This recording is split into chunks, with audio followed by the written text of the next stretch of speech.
Voice of Rohit YouTube চ্যানেলে নিত্য নতুন গল্প শুনতে চাইলে চ্যানেলটি সাবস্ক্রাইব করে বেল আইকন প্রেস করুন। Thank you. নিজ ক্লাসে জড়সড় হয়ে বসে আছে মায়া। ক্লাস টিচার মনোযোগ সহকারে তার পাঠদান করছে শিক্ষার্থীদের মাঝে। হোয়াইট বোর্ডের কালো কালিতে ম্যাথ করছে মধ্যবয়স্ক টিচার হাফিজুল হক। ক্লাসে ছেলেমেয়েরা দুই সারিতে বসা। মায়া প্রথম সারির তৃতীয় বেঞ্চে প্রথম সিটে বসে আছে জড়সড় হয়ে, চোখে মুখে ভীষণ ভয় আর আতঙ্ক চেপে। ক্লাস টিচার থাকলেও ভয়ে সিটিয়ে আছে এই মুহূর্তে। ক্লাসের টিচারকে ভয় পাচ্ছে এমন নয়, ভয় পাচ্ছে মায়ার বরাবর পাশের সারিতে কান ধরে দাঁড়িয়ে থাকা ছেলেটিকে দিকে, সেই সাথে ভয় পাচ্ছে মায়ের পিছনে বসে থাকা ছেলেটির যমজ বোনকেও। এই দুজনকেই মায়ের বরাবর একটু বেশি ভয় পায়, কারণে অকারণে মায়া তুলতুলে নরম শরীরে আঘাত করে তারা দুজনেই। আর আজকে তো মায়াকে আঘাত করার নির্দিষ্ট কারণও আছে এই ছেলেটির হাতে। এই যে ছেলেটি কান ধরে দাঁড়িয়ে আছে সেটাও তো মায়ের জন্য দাঁড়িয়ে আছে। ছেলেটির ভাষ্য মতে সে আজ মায়াকে দেখায় ব্যস্ত ছিল বলে ক্লাস টিচারের অঙ্কগুলোতে মনোযোগী হতে পারেনি, যার ফলস্বরূপ তাকে সারা ক্লাসের মধ্যে কান ধরিয়ে দাঁড় করিয়ে রাখা হয়েছে। এতে রবিন ভীষণ অপমান বোধ করছে, যার ফলস্বরূপ মায়াকে বারবার চোখ রাঙাচ্ছে ক্ষিপ্ত দৃষ্টিতে। ঠোঁট নাড়িয়ে শাসাচ্ছে টিচার গেলে মায়ের খবর আছে এমনটা বলে। ব্যাস এতটুকুতে ভয় কুপকাত মায়া। রবিন না জানি কি করবে বিষয়টা ভেবে মায়া শুকনো ঢোক গেলছে। নিজের স্কুল ব্যাগটি দুহাতে খামচে দিয়ে চেপে ধরে। কিছুতেই ভয়ে চোটে ক্লাসে মনোযোগী হতে পারছে না ও। মায়াকে এমন হাঁসফাঁস করতে দেখে পাশ থেকে মায়ের বান্ধবী ছায়া ফিসফিসিয়ে বলে ওঠে, কিরে, ক্লাস না করে এমন ঝিম টিম ধরে বসে আছিস কেন? তোর কি শরীর টরীর খারাপ টারাপ লাগছে নাকি? হালকা মাথা নাড়িয়ে অসম্মতি জানিয়ে সবার অগোচরে ছোট শব্দ করে বলল, তো তো মেরে বসে আছিস কেন? ভয়ে। ভয়? কিসের ভয়? তোর আবার আজকে কি স্যারদের পড়াটরা শিখিস টিখিস নাই তুই? এই জন্য ভয় পাচ্ছিস? না, রবিনকে দেখে ভয় পাচ্ছি। আমাকে মনে হয় আজও মারবে ও। মায়ার কথায় মুহূর্তে চোখ তুলে তাকায় ছায়া রবিনের দিকে। রবিনের রাগী দৃষ্টি স্পষ্ট জানান দিচ্ছে সে আজ মায়াকে কিছু একটা করবে। ছায়াও খানিকটা ভয় পায় রবিনের এমন দৃষ্টিতে। রবিন নামক ছেলেটি বড্ড উগ্র মেজাজে তাদের ক্লাসের মধ্যে। ক্লাসের প্রায় সবাইকে কম বেশি ডিস্টার্ব করবে, এটা তার রোজকার স্বভাব। 10-12 জনের সদস্যের ক্লাসে তাদের একটা ছোট গ্যাংও আছে, আর সেই দাপটে সবাই দমিয়ে রাখে নিজের কাছে। এলাকার বর্তমান মন্ত্রী ছেলে মেয়ে রবিন ও শিলা দুজনেই যমজ ভাই বোন, দুইটাই বেশ ফাজিল রকচাটা টাইপের। রবিনের নামে যদি কেউ টিচারের কাছে নালিশ বসায় তো তার পরদিনই ঠিক দেখা যায় রবিন ইনিয়ে বিনিয়ে তার থেকে দ্বিগুণ টর্চার করবে সে বিচার প্রদানকারী সামনের মানুষটাকে। মায়ের ক্ষেত্রেও ঠিক তাই হচ্ছে, তবে সেটা ভিন্ন ধাপের। রবিনের ভাষ্যমতে সে মায়াকে পছন্দ করে, চিঠি দিয়ে প্রপোজও করেছে, কিন্তু মায়া সেই চিঠি হাতে নেয়নি, বরং সোজাসাপটা উত্তরে নাও করে দিয়েছে রবিনকে। এতে করে ভীষণ ক্ষিপ্ত রবিন মায়ের উপর, যার রেস্ট টেনে রোজ মায়াকে নতুন নতুন টর্চার করে বেড়ায়, সাথে ভয় দেখায় বিভিন্ন দিক দিয়ে ইনিয়ে বিনিয়ে। যেমন মায়া যদি রবিনের নামে কাউকে কিছু বলে বা নালিশ করে তাহলে পুরো স্কুল জুড়ে বলে বেড়াবে সে মায়া নিজে রবিনকে প্রেমের চিঠি নিবেদন করেছে প্রেম করার জন্য। রবিনের সাক্ষী হিসেবে থাকবে রবিনের সকল বন্ধুমহল। রবিনের রকচটা বিষয়টি ভীষণভাবে আঘাত পেলে মায়ের ছোট মাথায় ভয়ে সিটিয়ে যায় নিজের মাঝে, যার ফলে কাউকে কিছু বলতে পারে না জড়তায়। যদি সবাই তাকে খারাপভাবে দাদা দাদি যদি বকাঝকা করেন রবিনের এই কথাগুলো শুনে। আর এই কারণটি জন্যই মায়া স্কুলে আসতে চায় না, শুধু হেনাখানে চাপাচাপিতে আসতে হয় মায়াকে। মায়া স্কুলে ভর্তি হওয়ার পর থেকে রবিনের বোন শিলা মায়ের পিছনে উঠে পড়ে লেগেছে। মায়ার ভয়ার্ত বিষয়টি বুঝতে পেরে ছায়া মায়ের একটা হাত চেপে ধরে আশ্বাস দিয়ে ফিসফিস করে বলে, তুই চিন্তা করিস না মায়ু, আমি আছি তোর সাথে। টিফিনের আগে রবিন কিছুই করতে পারবে না তোর সাথে। স্যার ম্যাডাম থাকবে ক্লাসে। টিফিন পিরিয়ড হলে সোজা আমি তোকে নিয়ে লাপাত্তা হয়ে যাব একেবারে। এরপর টিফিন শেষ হলে তোকে নিয়ে আবার আমাদের গ্রুপের ক্লাসে চলে যাব। সেখানে রবিন আসবে না, ও সায়েন্সের আর আমরা মানবিক স্টুডেন্ট। ঝামেলা হবে না তোর, টেনশন করিস না তুই। ছায়ার এমন কথা এই মুহূর্তে যেন আশ্বস্ত হয় মায়া। সাথে সাথে ছায়ার একটা হাত চেপে ধরে কৃতজ্ঞতা স্বরূপ। এই অপরিচিত পরিবেশে একমাত্র ছায়া আর টিআই মায়ার বন্ধুমহল। পরপর সকল ক্লাস চুকিয়ে টিফিন ঘন্টার বেল বাজতে ক্লাস টিচারের সাথে সাথে ছায়া ও মায়ার হাত ধরে চেপে এক প্রকার দৌড়ে বের হয়ে যায় ক্লাস থেকে। ওদের পিছন পিছন টিয়াও হতভম্ব হয়ে বেরিয়ে যায়। ক্লাসের সামনের করিডোরে বারান্দা দিয়ে দৌড়ে পালিয়ে যায় লাইব্রেরির পিছনে ওয়াশরুমের পাশে এসে দাঁড়ায় ওই তিনজনই। কোমরে দুহাত রেখে হাঁপাতে হাঁপাতে একে অপরের দিকে তাকিয়ে ঠোঁট প্রসারিত করে হাসে তিনজনই। রবিনের গ্যাং হতে মায়াকে বাঁচাতে পেরে নিজের উপর খুবই গর্বিত মায়া প্রাণ খুলে হাসে। তৃপ্তি ছেয়ে যায় মায়ার চোখ দুটোতে। আরও একটু প্রাণ ভরে নিঃশ্বাস নিতে কেউ একজন মায়ের লম্বা চুলের বেনি ধরে টেনে উঠে শক্ত হাতে। তিনজনই হকচকে উঠে পাশে তাকাতে চোখে পড়ে রবিনের রাগী দৃষ্টি। মায়া ভয়ে আতকে উঠে শুকনো ঢোক গেলে বার কয়েক চুলের ব্যথায় কুঁকড়ে উঠে রবিনের হাত থেকে নিজের চুল ছাড়ানোর জন্য বাম হাতটা এগিয়ে দিতে পাশ থেকে শিলা এগিয়ে এসে মায়ের বাম হাতটা শক্ত করে চেপে ধরে নিজের দু হাতে। মায়ের অতিশয় তুলতুলে নরম হাতে নিজের দুই হাতের নখটা বেঁধে খামচে ধরে শিলা। অসহ্য হাতের ও চুলের ব্যথা সহ্য করতে না পেরে এবার ডুকরে কেঁদে উঠে মায়ের হালকা শব্দ করে। পাশ থেকে ছায়াটিয়া উত্তেজনায় বাধা দিতে গেলে পথ আটকে দাঁড়ায় রবিনের বন্ধুরা। রবিন মায়ের লম্বা চুলের একটা বেনি শক্ত হাতে জোরে টেনে ধরতে মায়া খানিকটা ঝুঁকে যায় রবিনের দিকে। রবিন রাগান্বিত কণ্ঠে বলে উঠল, তোকে আমি এত সহজে ছেড়ে দিব ভেবেছিস? পালিয়ে গেলে আমি তোকে খুঁজে পাবো না কোথাও, এই মনে হয় তোর? আজ তোকে আমি আচ্ছা মতো জব্দ করব। দেখ এবার, হয়তো তুই আজ আমার লাভ লেটার গ্রহণ করবি, নয়তো তোর সব চুল কেটে দিব আমি। পাশ থেকে ছায়া চেঁচিয়ে উঠে। রবিন চুল ছাড়োর, ব্যথা পাচ্ছে ও। সঙ্গে সঙ্গে টিয়াও চেঁচিয়ে উঠে বলে, তোর নামে আজই প্রিন্সিপাল স্যারের কাছে নালিশ জানাবো আমরা। দেখিস তুই এবার কি হাল করি তোর শালা। লাইব্রেরির পিছনে ওয়াশরুমের পাশের খালি জায়গাটা হওয়া এখানে বেশ নির্জন। এখানে সচরাচর কেউ আসে না। আর সেই সুযোগটা যেন কাজে লাগাচ্ছে এই মুহূর্তে রবিন। ছায়াটি আর কথা পাত্তা না দিয়ে দ্বিগুণ তেতে উঠে রবিন। ক্ষিপ্ত ভঙ্গিতে বলে, যা যা পারিস করিস তোরা, তারপরও আজকে ছাড়ছি না ওকে। ওর একটা বিহিত করেই ছাড়বো আমি। ওর জন্য আমাকে আজ ম্যাথ স্যারের কাছে অপমানিত হতে হয়েছে, কান ধরতে হয়েছে ক্লাসে। ও যদি আমার চিঠি গ্রহণ করত, তাহলে আমি কি ক্লাসে বসে বসে ওকে দেখতাম কড়া রেখে? সব দোষ কর, এবার ওকে আমি ছাড়বই না। কথাগুলো বলেই আবারও শক্ত করে মায়ার চুল টেনে ধরে রবিন। পাশ থেকে শিলাও আরো জোরে খামচে দিয়ে ধরে মায়ের হাত। মায়া ডুকরে কেঁদে উঠে নিজের ডান হাতে মুখ চেপে ধরে বলে ওঠে, আমি ব্যথা পাচ্ছি রবিন। লাগুক তোর ব্যথা, ব্যথা পাওয়ার জন্যই দিছি আমি। তুই লাভ লেটার ফিরিয়ে দিছিস, এত বড় সাহস তোর? হাতের চুলের অসহ্য ব্যথায় সহ্য করতে না পেরে কেঁদে ডুবুডুবু হয় মায়া। ডান হাতে নিজের মুখটা চেপে ধরে কেঁদে চলেছে মায়া। সুপ্ত আশা নিয়ে আছে রবিনের হাত থেকে বেঁচে যাওয়ার। আর মায়া সে আশার আলো হয়ে কেউ একজন সামনে থেকে ভারী কণ্ঠে বলে ওঠে। কি হচ্ছে এখানে? গম্ভীর কণ্ঠের কথাটির শব্দ উৎস ধরে সামনের দিকে তাকাতে চমকে ওঠে সবাই। ভয়ে চুপসে গিয়ে শুকনো ঢোক গিলে সবাই। মায়া হৃদকে নিজের সামনে দেখে ভরসা পেয়ে আরও ডুকরে কেঁদে ওঠে শব্দ করে মুখ চেপে। হৃদ কপাল কুঁচকে সবাইকে পর্যবেক্ষণ করতে থমকে যায় মুহূর্তে। মায়ের এমন বিধ্বস্ত নাজেহাল অবস্থা দেখে শীতল হয়ে যায় হৃদ। বুকের কোথাও একটা অস্থিরতায় তোলপাড় হয়ে মায়ের কান্না জড়িত মুখটা দেখে। হৃদের তাকানোর মধ্যে দিয়ে রবিন ও শিখা ভয়ে চুপসে গিয়ে আস্তে করে মায়াকে ছেড়ে দেয়। ওদের কাছ থেকে ছাড়া পেতে দৌড়ে গিয়ে চাপড়ে ধরে হৃদকে। মায়া নিজের দুহাতে হৃদের পেট শক্ত করে জড়িয়ে ধরে। মুখটা চেপে ধরে হৃদের বুক বরাবর। হৃদকে চাপড়ে জড়িয়ে ধরে আবারও ফুপিয়ে কেঁদে ওঠে হৃদের বুকের ভেতর। হৃদ থমকায়। নিজের বুকটা ক্রমশই চিনচিন ব্যথা অনুভব করে। এমনটা তো হওয়ার কথা নয়, তার সাথে তারপরেও হচ্ছে। হৃদের ইচ্ছার বিরুদ্ধে হচ্ছে সবটা। তার কেন অন্যের কান্না দেখে নিজের মধ্যে অস্থিরতা লাগবে? তার বুকটা মৃদু কেঁপে কেঁপে উঠছে মায়ের কান্নায়। হৃদ চোখ বন্ধ করে বার কয়েক বুক ফুলিয়ে শ্বাস নিয়ে ছাড়ে। নিজের দাদা ভাই এক জোর করে নিয়ে এসেছিল তাকে স্কুলের মধ্যে। উদ্দেশ্য দুটো ছিল, এক স্কুলের ফাউন্ডার প্রতিষ্ঠাতা হয়ে স্কুলে তদারকি করার জন্য, অন্যটা হলো মায়া তদারকি করা। রবিন ছেলেটির সম্পর্কে খোঁজ নেওয়ার জন্য স্কুলে এসেছিল তারা আরও ঘণ্টাখানিক আগে। কিন্তু আরাফ খান স্কুলে বিষয়ক আলোচনা সমালোচনা করতে দেখে হৃদ এক প্রকার বিরক্ত হয়ে বের হয়ে এসেছিল মায়ার উদ্দেশ্যে। মায়ের ভয় পাওয়ার বিষয়টা তদন্ত করার জন্য। টিফিন পিরিয়ডে মায়াকে হুট করে দুটো মেয়ের সাথে দৌড়ে এদিকটা আসতে দেখে সেও কপাল কুঁচকে তাকিয়েছিল মায়ার যাওয়ার দিকে। তার পরপরই যখন কিছু সংখ্যক ছেলে মেয়েদের মায়ের পিছন পিছন দৌড়াতে দেখে, তখনই কপাল কুঁচকে তাকে বিষয়টা বোঝার চেষ্টা করে হৃদ। খানিকটা সময় নিয়ে বুঝতে এগিয়ে যায় কৌতূহলবশত সেই দিকে। ভিড় দেখে হৃদ প্রশ্ন করতেই চোখ পড়ে মায়ার বিধ্বস্ত নাজেহাল কান্নায় টইটুম্বুর চেহারায়। পরপর দুটো ছেলে মেয়ে মায়াকে আঘাত করতে করতে মুহূর্তে থমকায় হৃদ। ভীষণভাবে আহত হয় মন কোঠায়। আজ ঠিক সময় আশায় হয়তো মায়াকে রক্ষা করতে পেরেছে, নয়তো আরও খানিকটা বেশি কষ্ট পেত। মায়া কষ্ট পাচ্ছে বলেই মুহূর্তেই চোয়াল শক্ত হয়ে আসে হৃদের। মুষ্টিবদ্ধ করে নিজের রাগ কন্ট্রোল করার চেষ্টা চালায়। ফুলে ওঠা কপালের রগের সহিত সাথে সাথে চোখ খুলে তাকায় সামনে। রক্ত লাল চোখে দৃষ্টি বুলায় রবিনত তার পুরো গ্যাংয়ের দিকে। নিস্তব্ধতার মাঝে হৃদ হঠাৎই হাঁক ছেড়ে ডেকে উঠে আসিফকে। আসিফ, সম্পূর্ণ করিডোর খালি চাই আমার, মাত্র 30 সেকেন্ডের মধ্যে। এখানে পুরো গ্যাংকে নিজের দখলে আপাতত। Do it fast. হৃদের এমন হাঁক ছেড়ে চিৎকারে কেঁপে ওঠে মায়া। মুহূর্তে আরো শক্ত করে দুহাতে জড়িয়ে ধরে হৃদকে। হৃদের বুকে নিজের নাক মুখ চেপে ধরে আবারও ফুপিয়ে কেঁদে উঠে ভয়ে। মায়ের এই মুহূর্তে সবচেয়ে নিরাপদ আশ্রয়স্থল মনে হচ্ছে হৃদকে। তাই হৃদকে চোখের সামনে দেখতে পেয়ে ছোট মায়া আর কোনো দিক বিবেচনা না করে ঝাঁপিয়ে পড়ে হৃদের বুকে। হৃদ শান্ত হওয়ার চেষ্টা চালায়। এই মুহূর্তে বড্ড অস্থিরতা শিকার হচ্ছে সে।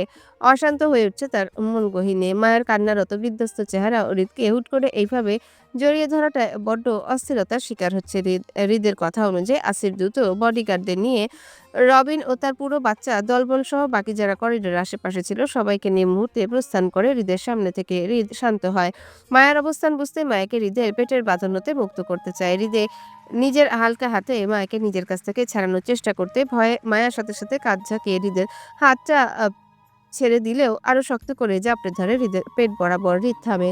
অস্থিরতা নামক ছোট শব্দটি তোলপাড় করে তুলছে হৃদের ভেতর থেকে।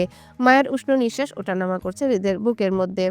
অজানা অনুভূতিগুলো গ্রাস করছে হৃদকে মুহূর্তে। মায়া ছোট হলেও হৃদ ছোট নয়। জড়িয়ে ধরা মেয়েটি তার বউ সেটা হৃদ জানে, আর জানে বলেই সেটা হৃদের জন্য কাল হয়ে দাঁড়িয়েছে এই মুহূর্তে। সারা শরীর ঝাঁকি মৃদু কেঁপে উঠছে বারবার। তার এই 24 বছরের রেকর্ড ভাঙছে বিগত ঘটে যাওয়া 2 মিনিটের মধ্যে।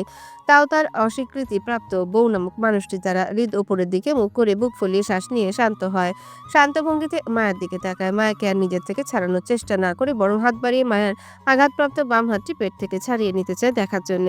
কিন্তু এতেও মায়া হৃদকে ছাড়তে নারাজ। ভয়ে নড়ে চড়ে উঠে হৃদ স্নিগ্ধ কণ্ঠে বলে, ভয় নেই, আমি আছি তো, যে ছাদটা দেখতে দাও আমায়। কথাগুলো বলে হৃদ নিজের কোমর থেকে মায়ের বাম হাত ছাড়িয়ে নিয়ে সামনে ধরতে শীতল চোখ বুলায় মায়ের হাতে। দর্শাঙ্গুলে এই ডুবান্তর নখের আঁচড় স্পষ্ট ফুটে উঠেছে মায়ের হলদেটে হাতে। সেখান থেকে বিন্দু বিন্দু রক্তের ফোঁটার জমাট। হৃদ হাত বাড়িয়ে মায়ের বাম হাতের জামাটা একটু উপরে তুলতে হৃদের হাতের স্পর্শে মৃদু কাঁপে মায়া হৃদকে জড়িয়ে ধরার মধ্যে দিয়ে।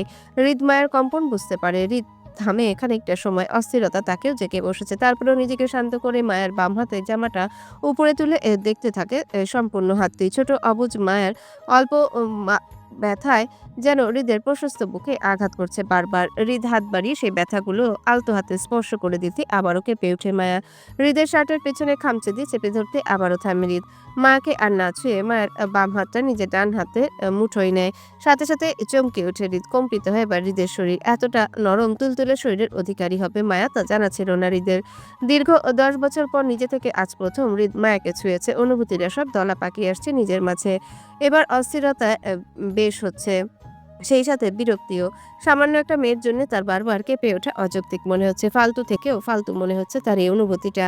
তাই ঝটপট মায়াকে টেনে নিজের থেকে ছাড়িয়ে সামনে দাঁড় করায়, তারা দিয়ে বলে ওঠে, আমার সাথে আসো। কথাগুলো বলে হৃদ মায়ার দিকে আর না তাকে ধূপধাপ পা ফেলে সামনের দিকে এগিয়ে যায়। পেছন থেকে মায়া ধীর পায়ে এগিয়ে যেতে থাকে হৃদের পেছন পেছন। হৃদ খানিকটা এগিয়ে যেতেই আবারও পিছনে ফিরে তাকায় মায়ার দিকে। মায়াকে নিজে থেকে বেশ দূরে রেখে কপাল কুঁচকে আসে তার। নীরব দৃষ্টিতে চোখ বুলায় মায়ার বিধ্বস্ত কান্না জড়িত মুখ পানে। কিছু একটা ভেবে আবারও এগিয়ে সে মায়ের একটা হাত নিজের হাতের মুঠোয় চেপে ধরে নিয়ে যায় অফিস কক্ষে। জনমানবহীন নিরিবিলি ফাউন্ডার অফিস কক্ষটিতে নিয়ে মায়াকে সাদা সোফার উপর বসে ঠিক তার সামনে বসে হৃদ আলতো হাতে মায়ের কাটাছেঁড়া জায়গাগুলো পরিষ্কার করে মলম লাগিয়ে দিয়ে চোখ তুলে তাকায় মায়ের দিকে। হৃদ এখনো থেকে থেকে হালকা ফুঁপিয়ে কেঁদে উঠছে মায়া। অতিরিক্ত কান্নার ফলে নাক মুখ লাল হয়ে ফুলে গেছে। হৃদ বিরক্তিতে চোখ বুলায় মায়ের চোখ মুখের দিকে। একটা মানুষ কতটা কান্না করতে পারে জানা নেই তার। এই মুহূর্তে ভীষণ বিরক্ত হচ্ছে হৃদ মায়ের উপর। নিজের সেফটি করার ন্যূনতম চেষ্টা তো করে মানুষ, কিন্তু মায়া তা না করে শুধু মার খেয়ে গেছে। এটা কোনো কথা হলো? এতটা দুর্বল হলেই সমাজে চলবে কিভাবে মেয়েটা? সৎসাহসিকতা অন্তত না থাকলে পদে পদে বিপদের সম্মুখীন হতে হবে তাকে। আজ না হয় সে ছিল বলে মায়াকে রক্ষা করতে পেরেছে, রোজ রোজ তো আর সে থাকবে না, আর না অন্য কেউ থাকবে মায়াকে বাঁচানোর জন্য। তাই নিজের হেফাজত নিজে করার কৌশলটা অত্যন্ত জানা জরুরি। তাই উপদেশ স্বরূপ বলে উঠল হৃদ, লোক, আমাদের সমাজটা হলো অসভ্য সমাজ। অসভ্য সমাজের সভ্য মানুষ খোঁজাটাও বোকামো। কারো ভয়ে ভয় পেলে সে তোমাকে আরও দ্বিগুণ ভয় দেখাবে। এটাই নিয়ম। মানুষ হলো সুযোগ সন্ধানে, সে সুযোগ নিবেই। তাই নিজের ভয়কে জয় করতে শেখো। কেউ তোমাকে চোখ রাঙালে তুমিও তাকে সেম জিনিসটা ফেরত দাও। তবুও নিজের সুযোগ অন্যকে নিতে দিও না। অসহায়তার সুযোগ সবাই নিতে চায়। ক্ষমতা জিনিসটা সবার পছন্দ। কারো ক্ষমতা যদি গোটা দুনিয়া অবধি চলতো, তাহলে সে সেটার প্রয়োগ অবশ্যই করত এবং নিজের কাছে গোটা পৃথিবীকে দমিয়ে রাখত। কারণ ক্ষমতার প্রয়োগের মধ্যে আলাদা একটা তৃপ্তি আসে মানুষের মনে। তাই কারো ক্ষমতা নিজ অবধি চলতে দিও না কখনো। এতে তোমারই ক্ষতি। সামনে মানুষটা কিন্তু ভালো থাকবে, মধ্যে থেকে তুমি বিধ্বস্ততার শিকার হবে। কথাগুলো বলে হৃদ খানিকটা থেমে মায়ার চোখের দিকে নিজের দৃষ্টি স্থির করে আবারও ঠান্ডা মাথায় বলে উঠে হৃদ। এই অসভ্য সমাজে নম্র, ভদ্র, সভ্য, মুখোশধারী লোকের অভাব নেই। প্রত্যেকটা মানুষ নিজ স্বার্থের রূপ বদলায়, স্থান পরিবর্তন করে, কাউকে আঘাত করে, কাউকে আবার দুনিয়া থেকে বিদায় হতে হয় অপরের স্বার্থের শিকার হয়। এই সমাজে চলতে গেলে তোমাকে হতে হবে কঠোর মনের অধিকারী, আত্মনির্ভরশীল, সৎ, সাহসী নারী। তোমাকে বাঁচানোর জন্য সবসময় কেউ না কেউ পাশে থাকবে, এমনটা আশা করাও বোকামি। আজ আমি ছিলাম, কাল আমি নাও থাকতে পারি। তখন তোমাকে অসভ্য সমাজের মানুষের সাথে লড়াই করেই এগিয়ে যেতে হবে। নিজের দুর্বলতাটা অন্যকে বুঝতে দিও না। নিজের দুর্বলতাকে প্রকাশ করতে নয়, লুকিয়ে রাখতে শেখো, যাতে কেউ তোমাকে ভেঙে গুড়িয়ে ফেলতে না পারে। বুঝতে পারছো আমি কি বোঝাতে চাইছি তোমাকে? হৃদের কথায় মুহূর্তে মাথা নাড়িয়ে সম্মতি জানায় মায়া, যার অর্থ সে বুঝতে পেরেছে। হৃদ মায়ের মাথা নাড়ানোতে কপাল কুঁচকে তীক্ষ্ণ দৃষ্টিতে তাকায় মায়ার দিকে। হৃদের ধারণা মতে আদৌ মায়া তার কথাগুলো বিন্দুমাত্র বুঝতে পেরেছে কিনা সন্দেহ। না বুঝে হৃদ মায়ের কথায় মাথা দুলাচ্ছে মায়া, সেটা খুব ভালো করে বুঝতে পারছে হৃদ। মায়া ছোট হওয়ায় যে হৃদের কোনো কথায় মায়ের ছোট মাথায় ধরে রাখতে পারেনি সেটা ভালোভাবে বুঝতে পারছে হৃদ। ফুস করে দীর্ঘ নিঃশ্বাস ফেলে সোফায় গা এলিয়ে দেয় হৃদ। চোখ দুটো বন্ধ করে নেয় বিরক্তিতে। তিক্ততা ছেয়ে যাচ্ছে হৃদের মিশ্রিত অনুভূতির সাথে। হৃদ বুঝতে পারছে মায়াকে তার সেফটি দেওয়া খুব জরুরি। অবুঝ মায়ের যে কোনো সময় কিছু একটা হয়ে যেতে পারে। অসভ্য সমাজের মানুষদের ভিড়ে হারিয়ে যেতে পারে মায়ের কোমলতা। তার মায়াকে এবার চোখে চোখে রাখতে হবে। এক কথায় মায়াকে নজরবন্দি করতে হবে, তার বাঁচাতে হবে সকল আগত বিপদ থেকে। ছায়া দিয়ে আগলিয়ে রাখতে হবে নিজের আপনজনের মতো, যেমনটা এত বছর ধরে নিজের দাদা দাদিকে সেফটি দিয়ে আসছে সকল বিপদ আপদ ও শত্রুদের হাত থেকে। আজ থেকে মায়াকেও তার সেফটি দিতে হবে এবং তার থেকে আরো দ্বিগুণ বেশি দিতে হবে। এক, মায়া ছোট, দ্বিতীয়ত মায়ের মধ্যে নিজের দাদা দাদি সুখটা দেখতে পেরেছে কাল থেকে হৃদ। তাদের জন্য হলেও মায়াকে এবার নজরবন্দি করে নিবে সে। হৃদ চোখ খুলে তাকায় পাশে মায়ার মুখশ্রীতে। সাথে সাথে চোখাচোখি হয় দুজনের। মায়া হৃদের দিকে এতক্ষণ তাকিয়েছিল। হৃদ তাকাতে চোখ নামিয়ে নেয় মায়া। হৃদের দৃষ্টি স্থির মায়ার মুখ পানে। কিছুক্ষণ পলকবিহীন দৃষ্টিতে তাকিয়ে থেকে হঠাৎই কিছু একটা ভেবে বিরক্তিতে উঠে যায় হৃদ। মায়া আশেপাশে থাকলে তার এমন হয়, অবাধ্য চোখ দুটো শুধু মায়াতে স্থির হয়ে যায়। এতে হৃদ বিরক্ত, ভীষণ বিরক্ত। এই অস্থিরতা নিয়ে এখানে আর থাকা যাবে না হৃদের। তাই হৃদ মনে মনে ঠিক করে যত দ্রুত সম্ভব বাংলাদেশ ছেড়ে চলে যাবে সে।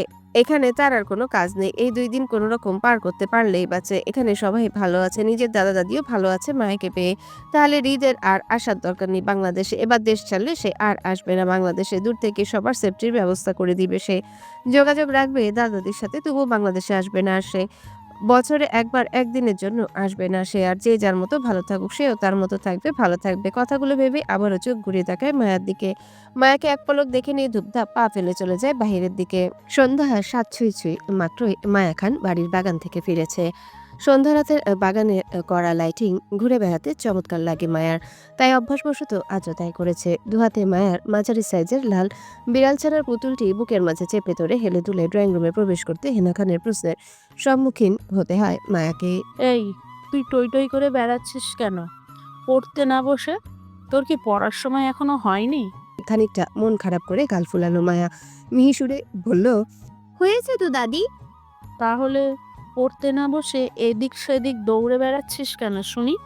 হেনা খানের ঝাঁঝালো কণ্ঠে খানিকটা চিন্তিত দেখায় মায়াকে। কপালে চিন্তার ভাঁজ ফেলে বোকার মতো প্রশ্ন করে বলে ওঠে। তাহলে কি আমায় হেঁটে বেড়াতে হবে দাদি? মায়ের এমন প্রশ্নে থামেন হেনা খান। মায়ের দিকে কপাল কুঁচকে তাকিয়ে চুপ করে যান। কারণ মায়াকে এই মুহূর্তে আরো কিছু বললে নিশ্চিত মায়া সেটার রেশ টেনে ইতিহাস রচনা করে আধ্যাত্মিক যুক্তি দেখাবে। তাই তিনি কথা না বাড়িয়ে প্রসঙ্গ পাল্টে বলেন, পড়তে বস তুই। আজ ড্রয়িং রুমে পড়াবো আমি তোকে। তোর বই সব সোফার টেবিলে রাখা আছে, গিয়ে বস সোফায়। আমি আসছি তোকে পড়ানোর জন্য, একটু পর। আগে ঈদকে কফি করে দিয়ে আসি, ছেলেটা বসে আছে কফির জন্য। যা তুই পড়তে। হেনা খানের উপদেশমূলক কথা এগুলো যেন মায়ার অবধি পৌঁছালো না, বরং অদ্ভুত নজরে ডেপ ডেপ করে তাকিয়ে আছে ওনার দিকে। তিনি মায়ের এমন দৃষ্টি বুঝতে না পেরে কপাল কুঁচকে কিছু বলতে নিবেন, তার আগে মায়া চিন্তিত ভঙ্গিতে বলল, দাদি, আই হ্যাভ এ গভীর প্রশ্ন। থমথমে গলায় বলল। কি? অবুঝ গলায় কৌতূহল দৃষ্টিতে তাকিয়ে বলল, দাদি, তোমাকে তো আমি সকালে ল্যাংড়া রেখে গেলাম, কিন্তু বিকাল গড়াতে না গড়াতেই তুমি সশরীরে দাঁড়িয়ে আছো আমার সামনে। তোমার এই অবস্থা কে করলো দাদি? মায়া কথার মানে বুঝতে পারছে হেনা খান। সকালে হৃদের বলা কথাগুলোর পর তিনি আর হুইল চেয়ারে বসেননি, বরং সেটাকে ফেলেই দিয়েছিল তখনই। সুস্থ মানুষ হয়েও প্যারালাইজ সাজাটা ওনার কাছে ভীষণ কষ্টদায়ক ছিল, যেটার থেকে হৃদ আজ সকালেই মুক্ত করে দিয়েছেন। আজ থেকে তিনি আর কখনোই হুইল চেয়ারে সাহায্য নেবেন না। কিন্তু মায়া বিষয়গুলো জানে না, কেউ বলেনি মায়াকে। মায়া ছোট বিধায় হয়তো সবকিছু ঠিকঠাক বুঝে উঠতে পারবে না, তাই কেউ কিছু জানায়নি। কিন্তু মায়া হেনা খানকে ঠিকঠাক দাঁড়িয়ে থাকতে দেখে কৌতূহলবশত প্রশ্নগুলা করেছে। সেটা ঠিক বুঝতে পারছে হেনা খান। তিনি মায়ার মনের অবস্থা বুঝতে পেরে ফুস করে দীর্ঘ নিঃশ্বাস ফেলে বলে ওঠে, পায়ে ডাক্তার দেখিয়েছি, আজ তাই পা ভালো হয়ে গেছে। ডাক্তার বলেছে বেশি বেশি হাঁটতে, তাই হাঁটাচলা করছি। আর কিছু বলবি? তাহলে কেন তুমি আগে ডাক্তার দেখালে না দাদি? আমি দেখাইনি, হৃদ দেখিয়েছে ডাক্তার, তাই ভালো হয়ে গেছি আমি। এবার যা তুই, আর কোনো প্রশ্ন করবি না আমায়। কথাগুলো বলে হেনা খান এক প্রকার দ্রুত পা চালিয়ে ড্রয়িং রুম থেকে প্রস্থান করেন। মায়াকে কোনোরূপ কিছু বলার সুযোগ দেয়নি তিনি, কারণ ওনার নিজের কাছেও মায়ের প্রশ্নের উত্তর ছিল না। যদি তিনি এই মুহূর্তে মায়ের সামনে থাকে, তাহলে মায়ের প্রশ্নের ঝুড়িটা আরো ভারী হবে, যেটা তিনি করতে চাচ্ছেন না। মায়া হেনা খানকে পা চালিয়ে যেতে দেখে মুহূর্তেই ঠোঁট উল্টায়। কোনো কিছুই বোধগম্য করতে না পেরে গিয়ে বসে ড্রয়িং রুমের সোফায়। চোখের সামনে এক গাদা নিজের বই দেখে মুহূর্তে মুখ কুচকায় বিরক্তিতে। হাত দিয়ে নেড়েচেড়ে বইগুলো দেখে রেখে দিয়ে পাশ থেকে টিভির রিমোট হাতে নেয়। কোলের উপরে লাল বিড়াল ছানার পুতুলটি চাপিয়ে টিভি অন করে মনোযোগ দেয় সেদিকে। ড্রয়িং রুমে টিভির শব্দ কানে আসতে কোথা থেকে দৌড়ে আসে মালা। গোল গোল চোখে টিভির দিকে তাকিয়ে ধুপ করে বসে পড়ে মায়ের পায়ের কাছে নিচে ফ্লোরের উপর। মালার হঠাৎ আগমনে খানিকটা চমকে ওঠে মায়া, চোখ তুলে তাকায় মালার দিকে। মালা টিভির প্রেমিক মানুষ, তাই যখন টিভির শব্দ তার কানে পৌঁছাবে তখনই সবকিছু ফেলে টিভির সামনে বসে যাবে। এবারও তাই হচ্ছে। দৃষ্টি তার সামনের বিশাল বড় টিভির দিকে। মায়া নড়ে চড়ে বসে। ইংলিশ চ্যানেল থাকায় হাতে থাকা রিমোট দিয়ে সেটি চেঞ্জ করতে নিবে তার আগে চেঁচিয়ে ওঠে মালা। আফামনি চেঞ্জ করেন না, এটা মেলা সুন্দর হ্যান ছবি। আমি আগেও মেলাবার দেখছি, এখন আবার দেখুন ছবিটা, আপনিও দেখেন। সেই এখান দৃশ্য আছে এটার মধ্যে, দেখে পড়াটা জুড়াইয়া যায়। মালার পরপর কথায় ভ্রু কুচকে তাকায় টিভির দিকে। টিভিতে ইংলিশ মুভির দৃশ্য দেখে খানিকটা বিরক্তি প্রকাশ পায় মায়ের চোখে মুখে। আপাতত এগুলো তার পছন্দ না, সে কার্টুন দেখবে, এমনটা মনোভাব স্থির করা। কিন্তু কিন্তু মালার নিষিদ্ধ আগায় বিরক্তি নিয়ে বলে মায়া, দেখবো না আমি এসব, বুঝি না আমি ইংলিশ কিছু। এখন এটা বোঝা লাগবো না, খালি দেখলেই হইব। সেখান ছবি কি জানি নামটা মনে আইতেছে না তো, কি জানি নাম মনে আইছে, টাইটানিক ছবি। এইটা ছবিটা তো শেষ হয়ে আইছে, সে জায়গা দেখাই চলে যাবো আফামনি, পাল্টায়েন না। এখন দুজন কত রোমান্টিক হইব। ইস, মালার কথায় গোল গোল চোখে তাকায় মায়া সেদিকে। বিশাল বড় টিভির স্ক্রিনে ঝলমল করে ওঠে দুজন তরুণী জাহাজে চওড়ায় দুহাত মেলে দাঁড়িয়ে থাকার দৃশ্য। মায়া বিরক্তি নিয়ে তাকিয়ে থাকে টিভির দিকে। সময়ের সাথে সাথে খানিকটা মনোযোগী হয় মায়া। টিভি স্ক্রিনে তাদের সেই কাঙ্ক্ষিত চুম্বন দৃশ্য আসতে মুহূর্তে মুখখানা হাঁ হয়ে যায় মায়ার। চোখ বড় বড় করে তাকায় সেদিকে। অনাকাঙ্ক্ষিত চুম্বন দৃশ্য টিভির স্ক্রিনে ঝলমল করতে দেখে মুহূর্তেই থমকায় হৃদ পিছন থেকে। নিজের রুম থেকে সিঁড়ি বেয়ে নিচে এসেছিল কাঙ্ক্ষিত কফির আশায়, কিন্তু ড্রয়িং রুমে এসে এমন দৃশ্য দেখে থমকে যায়। বিরক্তি নিয়ে কপাল কুঁচকে টিভি চালিত দাতাকে খোঁজার জন্য সামনে দৃষ্টি ফেলতে চোখ পড়ে নিজের বউকে, যে চমকিত আতঙ্কিত অবস্থায় হা হয়ে তাকিয়ে আছে টিভির দিকে। হৃদ রেগে দ্রুত মায়ার থেকে রিমোটটা কেড়ে নিয়ে টিভি অফ করে দেয় মুহূর্তে। আকস্মিক ঘটনায় মায়া ও মালা দুজনাই তাল পাকিয়ে যায়। মালা দ্রুততার সঙ্গে বলে ওঠে, আফামনি টিভি অফ করলেন কেন? তাড়াতাড়ি দেন, আমার চুমুর দৃশ্য চলে যেতেছে। দ্রুততার সঙ্গে বলে উঠল মায়া। আমি অফ করিনি তো। কথাটা বলেই মায়া দ্রুততার সঙ্গে ঘাড় ঘুরিয়ে পাশে তাকাতে চোখ পড়ল হৃদের রাগান্বিত চেহারায়। চোখ মুখ শক্ত করে রক্তচক্ষু নিয়ে তাকিয়ে আছে মায়ার দিকে। মায়া সেদিকে স্থির নয়। হৃদের রেগে যাওয়া বিষয়টি বোধগম্য করার চেষ্টাও করে না। চঞ্চল মায়ের ছোট মাথায় চলছে টিভি সে চুম্বন দৃশ্যটি, যেটা শুরু হওয়ার আগে হৃদের জন্য থামতে হয়। দৃশ্যটি শুরু হওয়ার 2-3 সেকেন্ডের মধ্যে হৃদ টিভি অফ করে দেয়, যার জন্য সম্পূর্ণ দৃশ্যটি দেখা হয়ে ওঠেনি কারো। তাই সেই দৃশ্যটি সম্পূর্ণ দেখার তাগিদে মায়া সঙ্গে সঙ্গে নিজের দুহাতে হৃদের হাত চেপে ধরে রিমোটটা কেড়ে নেওয়ার জন্য জোরাজোরি করতে করতে অবুঝতায় বলে উঠল মায়া, ভাইয়া তাড়াতাড়ি দিন না রিমোটটা, বন্ধ করলেন কেন টিভি? আমি দেখবো সেটা কি হচ্ছে মেয়েটার।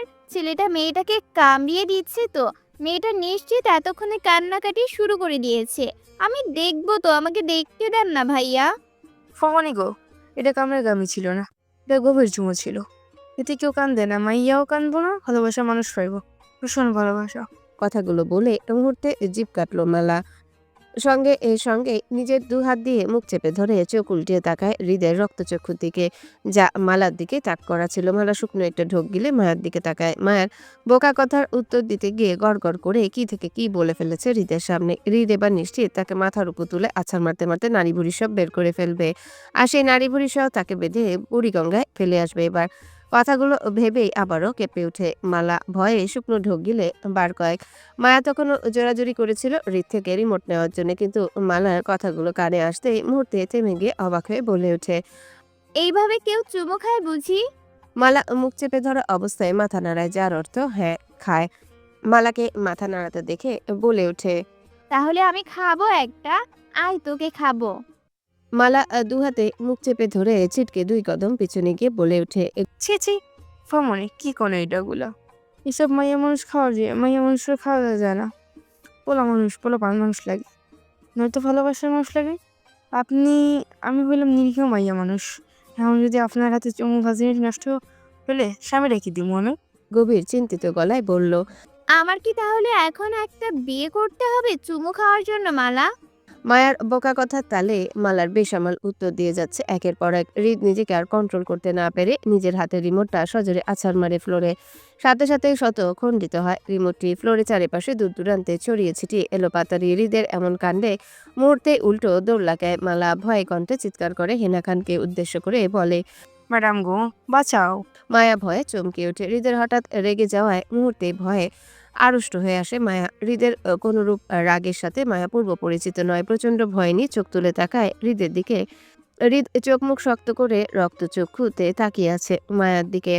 হৃদের চোখে নিজের চোখ পড়তে ভয়ে চোখ নামিয়ে নেয় মায়া। ভয়ে সিটিয়ে গিয়ে মাথা নিচু করে দাঁড়িয়ে পড়ে হৃদের সামনে। হৃদ মায়াকে ভয় পেতে দেখে নিজের হাত দুটো মুষ্টিবদ্ধ করে নেয়। সাথে সাথে চোখ বন্ধ করে বুক ফিলিয়ে নিঃশ্বাস নেওয়ার মধ্যে দিয়ে কিচেন রুম থেকে দৌড়ে আসে হেনা খান মালা চিৎকারে। চোখের সামনে হৃদ ও মায়াকে কাছাকাছি দাঁড়িয়ে থাকতে দেখে দৌড়ে যান তিনি মায়ের পাশে। দুহাতে মায়াকে জড়িয়ে ধরে বুকে টেনে তাকায় হৃদের দিকে ভয়ার্ত দৃষ্টিতে।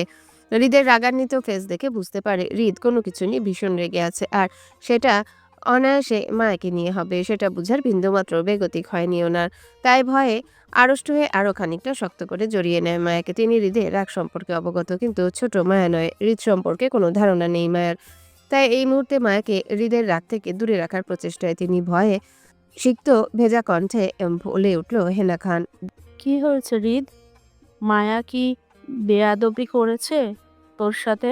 দম নিয়ে কিছুটা সময় নিজের রাগ নিবারণের চেষ্টা চালায়। নিজের মনে মনে আওড়াতে থাকে। Control yourself. She's not a mature girl. Just a kid.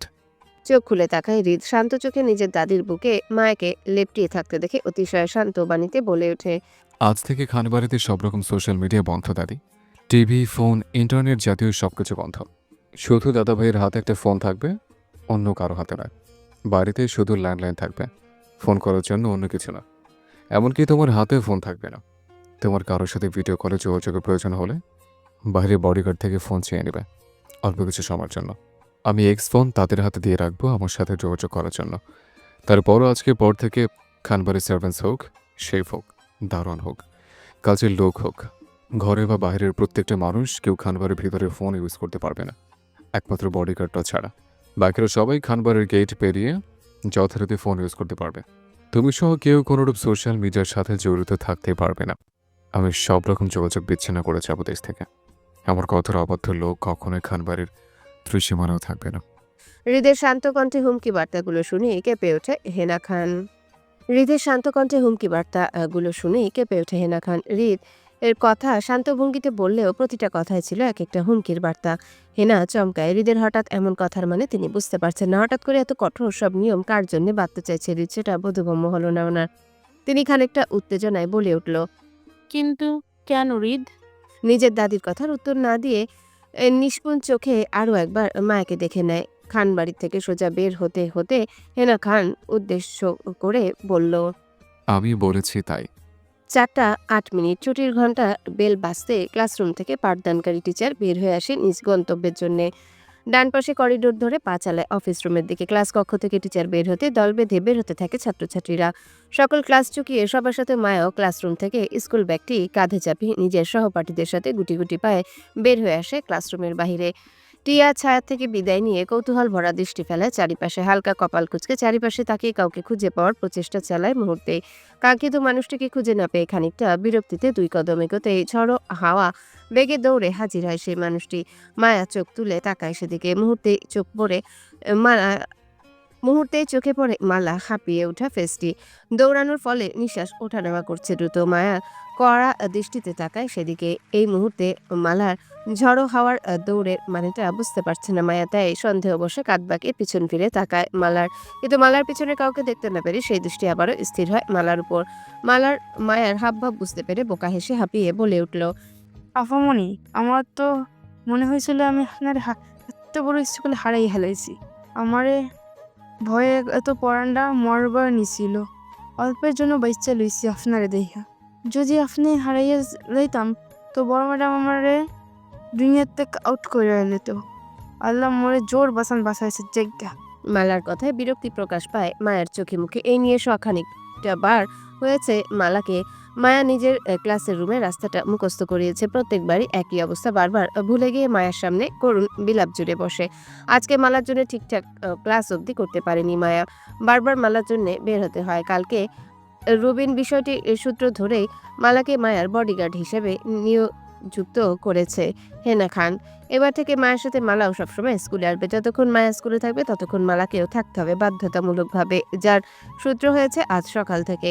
মালার সাথে সাথে এবার থেকে মায়ের স্কুল ড্রাইভারও থাকছে সারাদিন স্কুলের মধ্যে। উদ্দেশ্য মায়াকে সেফ রাখা, মায়ের তদারকি করা, কোনো সমস্যা হচ্ছে কিনা চোখে চোখে রাখা। এতে মায়ের কোনো আপত্তি না থাকতেও কিন্তু বিপত্তি ঘটে মালাকে নিয়ে। বারবার মায়ের বলার এবং দেখিয়ে দেওয়ার পর ভুলে যাচ্ছে মায়ের ক্লাসরুমটি। কিছুক্ষণ পরপর ঘুরে ফিরে এদিক সেদিক ছুটে বেড়াচ্ছে, মায়াকে উচ্চস্বরে চিৎকার করে ডাকতে ডাকতে, যার ফলস্বরূপ প্রতিটা ক্লাস টিচারের ক্লাসে ব্যাঘাত ঘটছে। তেমনি মায়াও লজ্জা সংকোচ বোধ কেটেছে আজকে দিনটি মালার জন্য। যদিও কোনো টিচারের জন্য মায়া বা মালাকে কিছু বলেনি, কারণ তাদেরও আরাফ খান সতর্কবার্তা দিয়ে রেখেছেন মায়ের সম্পর্কে, যার জন্য মায়াকে প্রাধান্য সুযোগ করে দেওয়া হয়েছে। ফলে কিছুক্ষণ পরপর মায়া ক্লাস টিচারকে বলে বের হতে হয়েছে এবং মালাকে সান্ত্বনা স্বরূপ বুঝিয়ে সুঝিয়ে কমন রুমে বসিয়ে আসতে হয়েছে। যে মায়ার কিছু হয়নি সে ঠিক আছে, কিন্তু মালার ধারণা যদি আবারও মায়ের ক্লাসের কেউ মায়াকে আঘাত করে বসে তো সেটার জন্য অকালে মালার গর্দান যাবে হেনা খানের কাছে। নিজের সেফটি চিন্তা করে বারবার ছুটে আসে মায়ের কাছে। নিজের শর্টকাট মেমোরি লসের জন্য অতি সূক্ষ্ম রাস্তাটুকু ধরে রাখতে পারছে না মাথার মধ্যে, যার ফলে বারবার ভুলে বসে মায়ের ক্লাসের রাস্তাটুকু। মায়া বিরক্তি চোখে আওড়ায় মালার মুখ পানে। বিন্দু বিন্দু ঘাম কপালের আশেপাশে। মালা এক হাতে ওড়না আঁচল টেনে নিজের ঘর্মাক্ত কপাল মুছে নিয়ে বোকা হেসে হাত বাড়িয়ে মায়ার কাঁধ থেকে স্কুল ব্যাগটি নিতে নিতে উৎফুল্লতার সঙ্গে বলে উঠল, আহমদি, চলেন জায়গা তাড়াতাড়ি। আজকাল ছোট স্যার যায় বউগা দেশ দেখ। বড় ম্যাডাম আমাগো তাড়াতাড়ি যেবার কইছে। এখন চলেন জায়গা তাড়াতাড়ি। সামনে আমাগো রেলগার ড্রাইভার দাঁড়াইয়া রইছে। চলেন। মালার পাঁচমিশালি কথায় বিরক্তি যেন আরো ভেসে ওঠে মায়ের মুখোদয়। মালার উদ্ভট সব কথাবার্তা বেশিরভাগই বুঝে না মায়া, তাই বেশিরভাগ ক্ষেত্রে তাকিয়ে থাকে মালার মুখ পানে। প্রথম মালার কথাবার্তা অদ্ভুত মনে হলেও দিনে দিনে মনে হয় মালা ইচ্ছে করে এসব পাঁচমিশালি অদ্ভুত কথাবার্তা বলে বেড়ায়। তাই মালার প্রসঙ্গে বেশ একটা মনোযোগ হলো না মায়া। বিরক্তি নিয়ে গটগট করে উল্টো রাস্তা হাঁটা ধরে। উদ্দেশ্য পায়ে হেঁটে বাসায় যাবে আজ। মায়াকে নিজেদের গাড়ির দিকে যেতে না দেখে মালা পিছন থেকে উত্তেজনায় পা চালায়। মায়ের পিছন পিছন দৌড়ে এসে বলে ওঠে, আফানি, কই যান? আমাকে গড়ি তো ওইদিকে না এদিকে, তো আপনিও কই যান? বিরক্তির রেশ টেনে মায়া কাটকাট গলায় জানায়, গাড়িতে নয়, পায়ে হেঁটে বাসায় ফিরবো আজ। আমার সাথে যেতে চাইলে চলো, নয়তো বায়ে। হামনি, কি কোন এইসব? বড় ম্যাডাম শুনলে আমাকে আস্ত রাখবে না। চলেন তাড়াতাড়ি জায়গা। গাড়ি কইরা হাঁটলে 3 মিনিটের রাস্তা 10 মিনিট লাগবো আমাগো। এমনিও আজকাল তারা আছে আমাগো ছোট স্যার লাইগা। জেদি গলায় বলল। বললাম তো হেঁটে যাব বাসায়। অক্ষত মায়ের কথা এক প্রকার বাধ্য হয়ে মালাকে রাজি হতে হয়। মায়ের পিছন পিছন হাজির হয় স্কুল গেটের সামনে এক হাতে স্কুল ব্যাগটি নিয়ে। দুজনে একত্রে স্কুল গেট ফুটপাত ধরে 2 কদম এগিয়ে যেতেই পেছন থেকে ডাক দেয় মায়ের স্কুল ড্রাইভার। তিনি মায়াদের বের হয়ে যেতে দেখে দৌড়ে আসেন এই দিকটায়।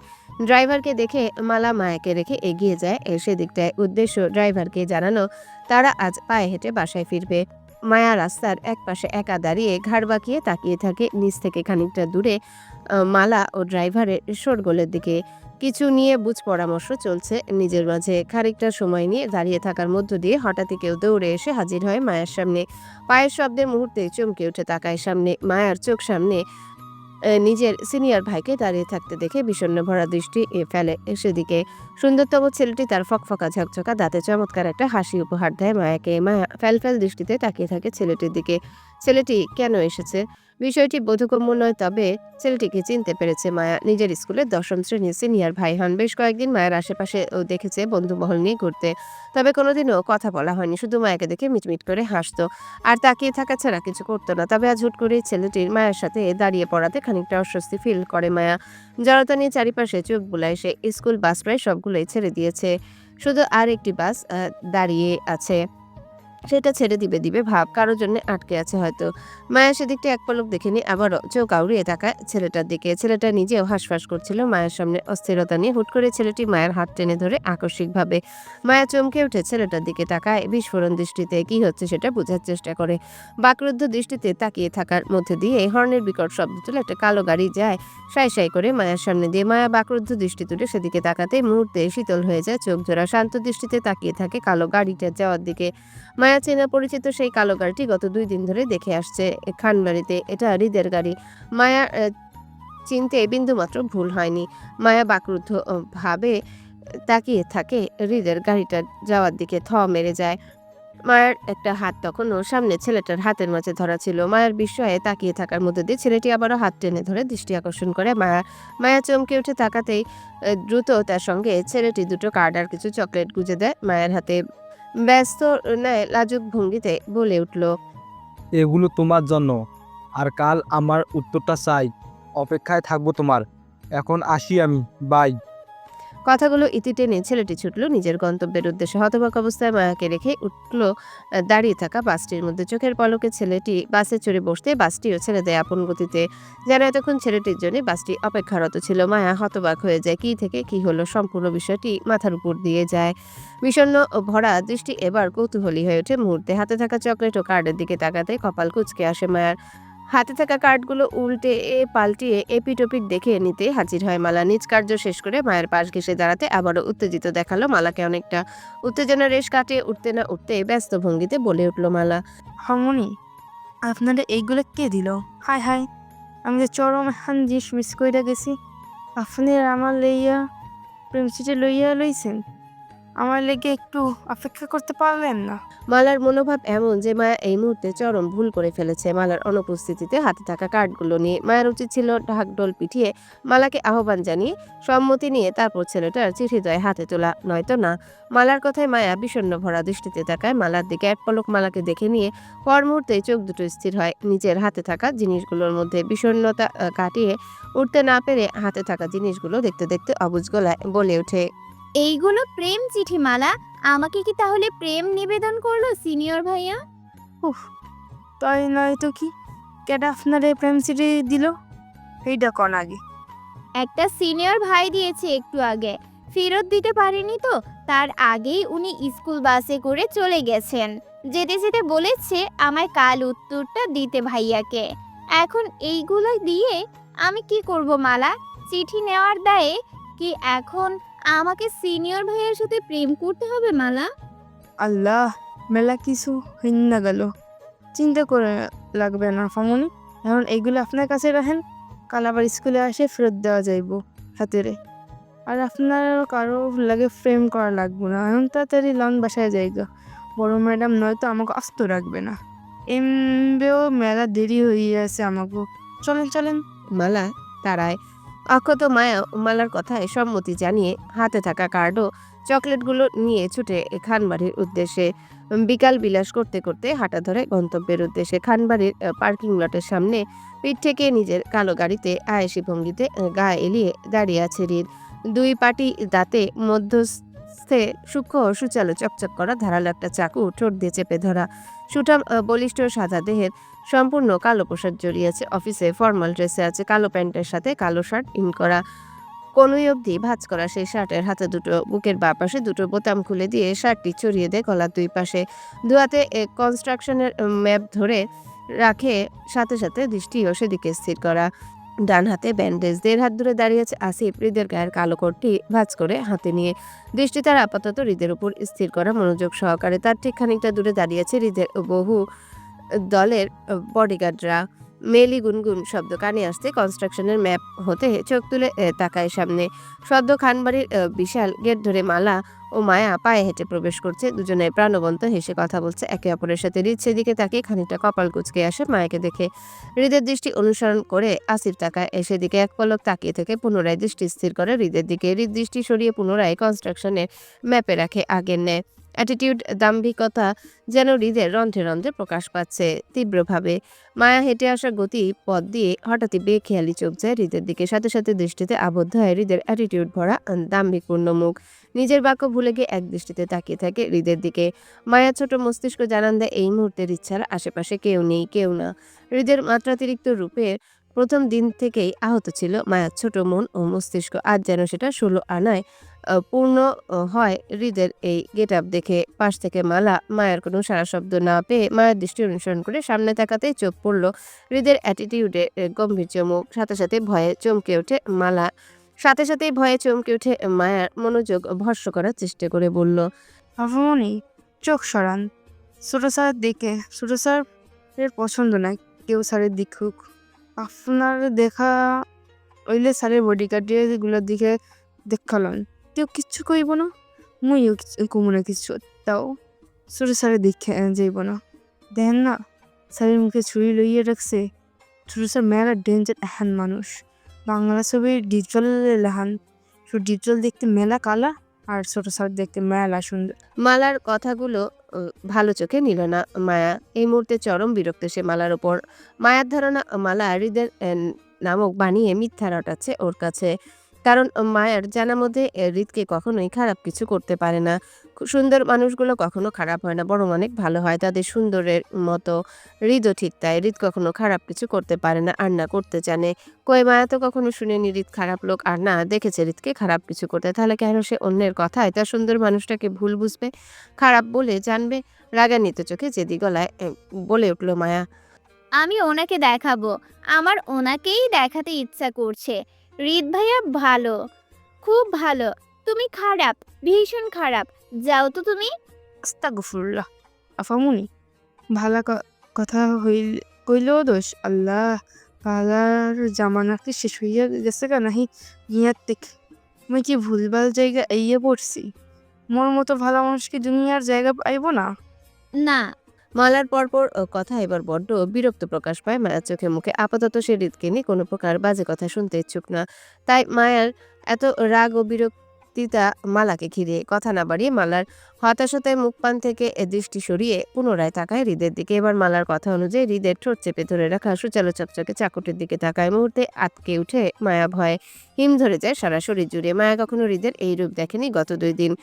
হৃদকে কখনো ছুরি চাকু মুখে নিয়ে রাখতে দেখেনি, এইভাবে আজই প্রথম। তাই ভয়ভীতি জড়তা কাজ করছে নিজের মধ্যে। সেই রাতে হৃদের হালকা রাগের শিকার হয়েছিল টিভি দেখা নিয়ে। এখন আবার গুমোট অবস্থা। হৃদকে চাকু ঠোঁটে চেপে ধরে রাখতে দেখে যেন মুহূর্তে ভয়টা শিউরে ওঠে মায়ের মাঝে। মায়া ভয়ে চুপসে যায়।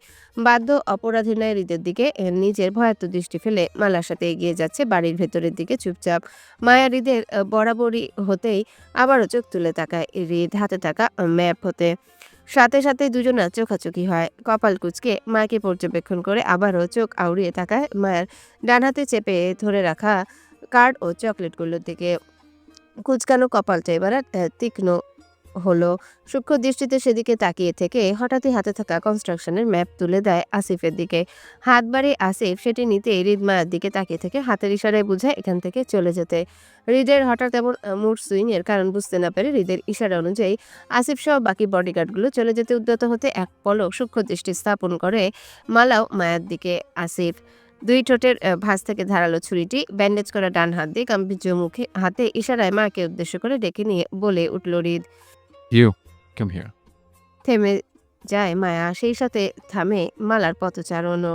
হৃদ ও মায়া দুজনেই দৃষ্টি প্রথমে একে অপরের দিকে স্থির ছিল। এবার মালার দৃষ্টিও স্থির হয় হৃদের মাঝে। ভয়ার্ত দৃষ্টিতে হৃদের হাতে চাকুটা দেখে নিয়ে মুহূর্তে বার কয়েক শুকনো ঢোক গিলে মালা ভয়ে সিটিয়ে ফিসফিসিয়ে বলে ওঠে। আফামনি দিলেন তো ফাঁসাইয়া, মানা করছিলাম শুনলেন না, কেন তাকাইছিলেন ছোট স্যারের দিকে? হ্যাঁ ছোট স্যার ছুটি লইয়া দাঁড়াইয়া আছে আমাকে পেটে ঢোয়ানো লেগা, তাহলে আপনি আমার মনের সাথে আমারও মারলেন। মালার রাশভারী কষ্টের কথাগুলো কান ভেদ করতে পারল না মায়ার। হৃদকে এই মুহূর্তে ভয় পেল। হৃদ শান্ত একটা ডাকি ছিল মায়ার জন্যে বাধ্যতা বচন, তাই নিজের গতিপথ পাল্টে বাধ্য মেয়ের মতো এগিয়ে যায় হৃদের সামনে। মায়ার পিছন পিছন মালাকে আসতে দেখে হৃদ বিরক্তিতে হাতের ইশারায় বুঝায় মায়াকে চলে যেতে।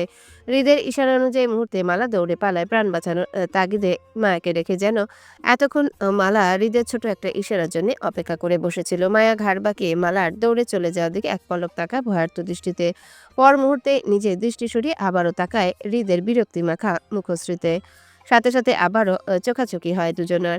মায়া নিজের দৃষ্টি সরিয়ে বাধ্য মেয়ের ন্যায় 2 কদম হেঁটে এগিয়ে এসে হৃদের মুখোমুখি দাঁড়ায় মাথা নিচু করে।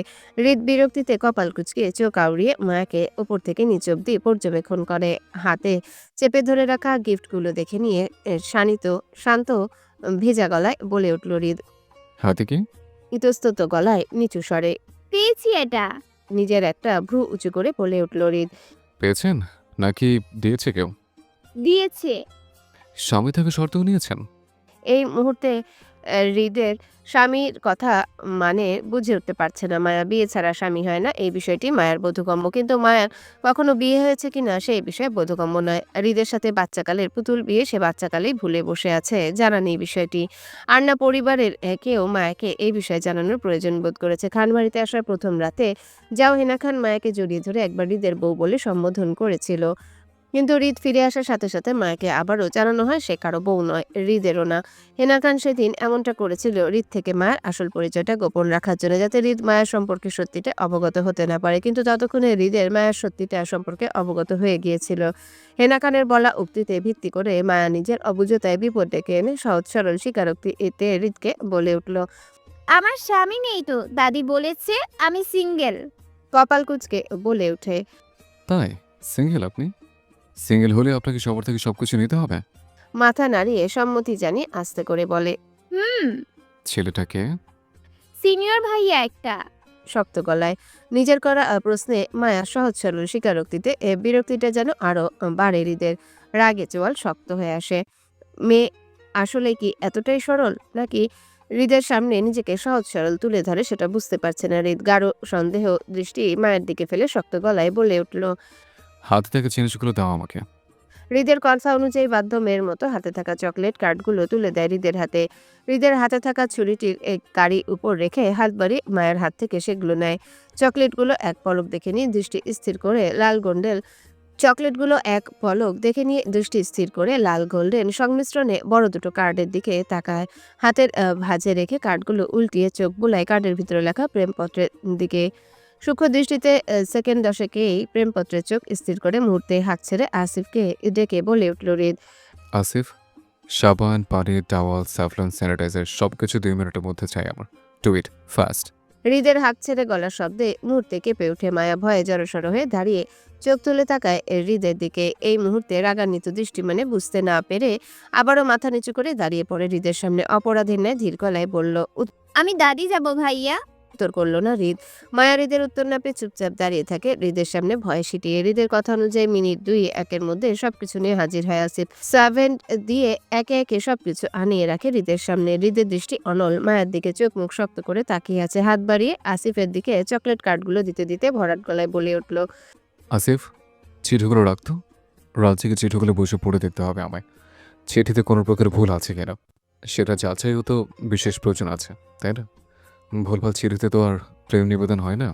তাই চিঠি ও চিঠির মালিক সহ বাজিয়ে সংশোধন করে তারপর না হয় তোর ম্যাডামকে দেওয়া যাবে তার এই প্রেম নিবেদনের চিঠিখানা।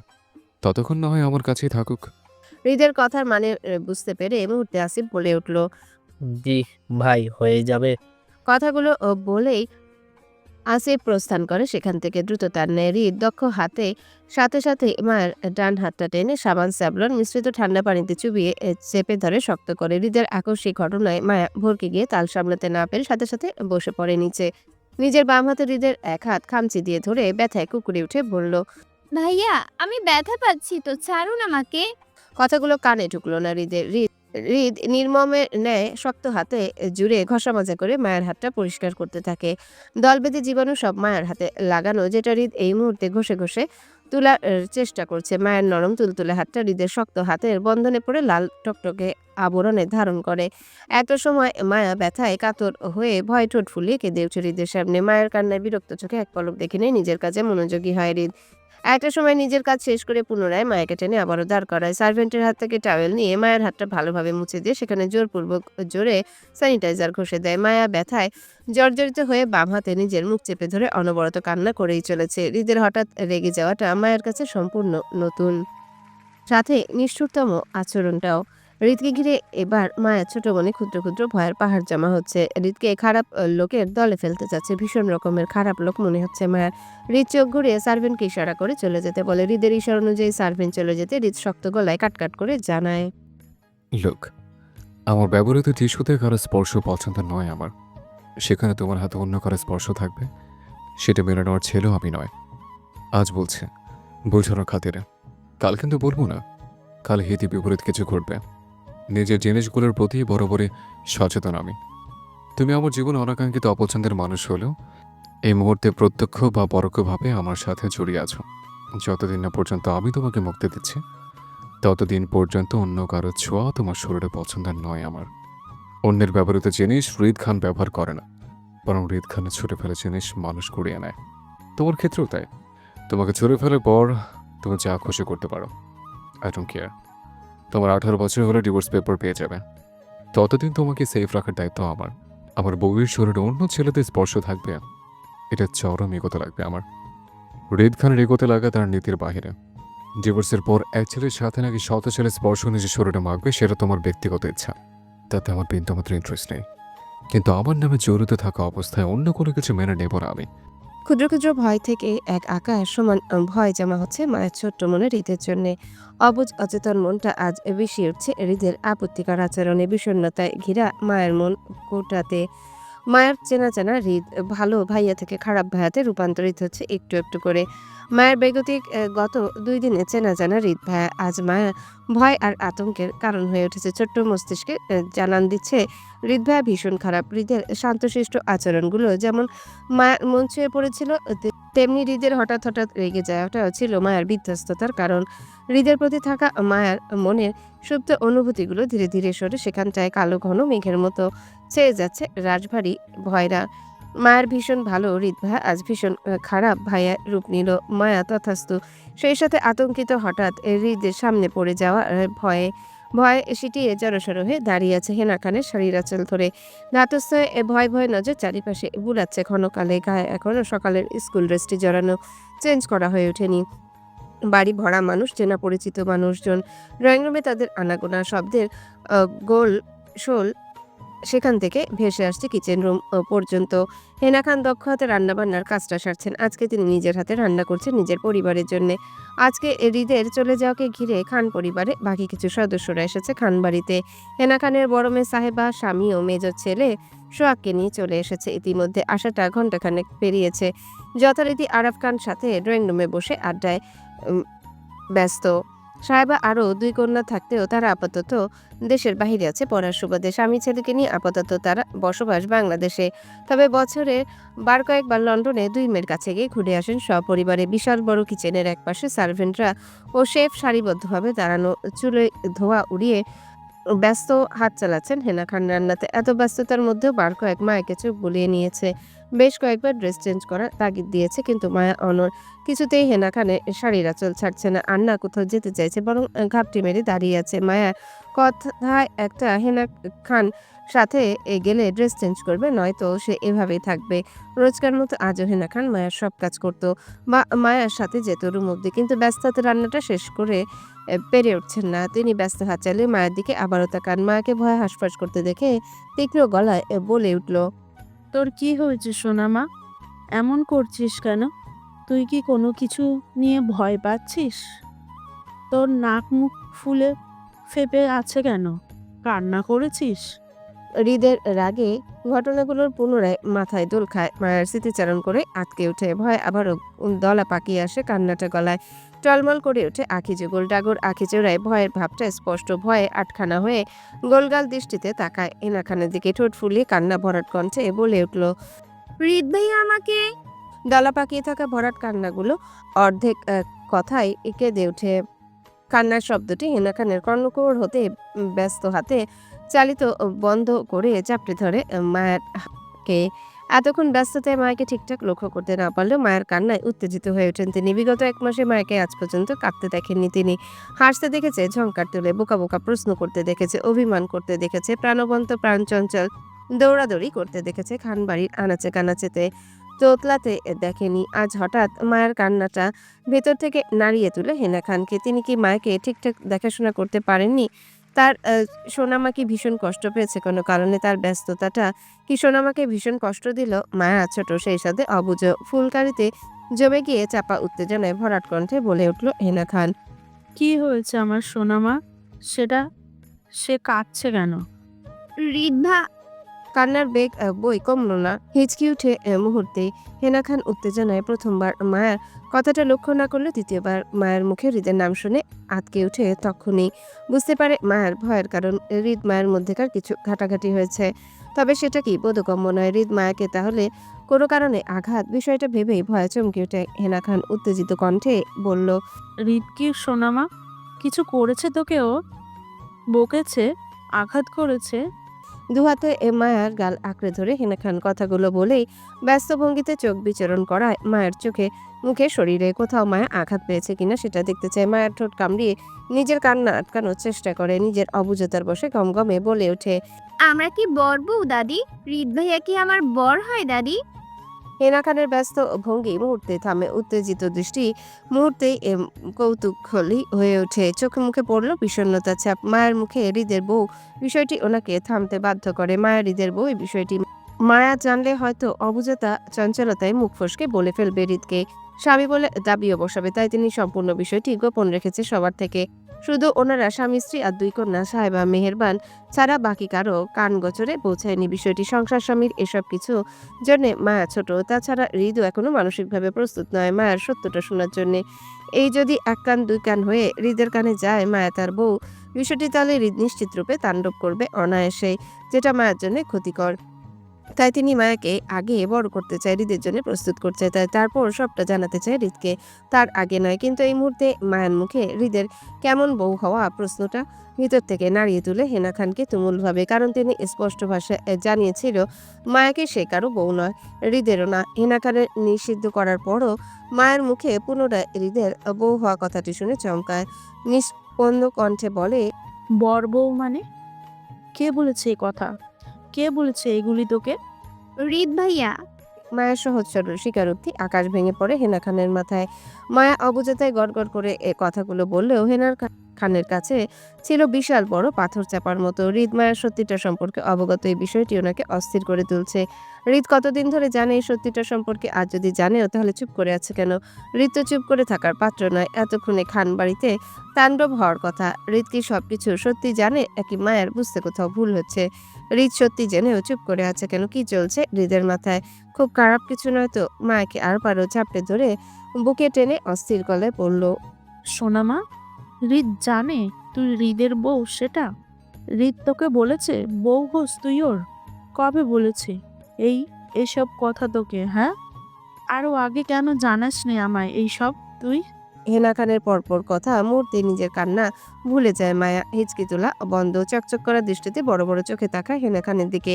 হৃদ মায়াকে একবার বউ বলে সম্বোধন করলেও হেনা খানের পরপর 2 বার দাবি করেছে মায়া হৃদের বউ। সেটা আঘাত, কান্না, রাগ, অভিমান, ক্ষুব্ধ সব ভুলে গিয়ে মাথায় বাড়ি খায় সে সুন্দর ভাইয়ার বউ।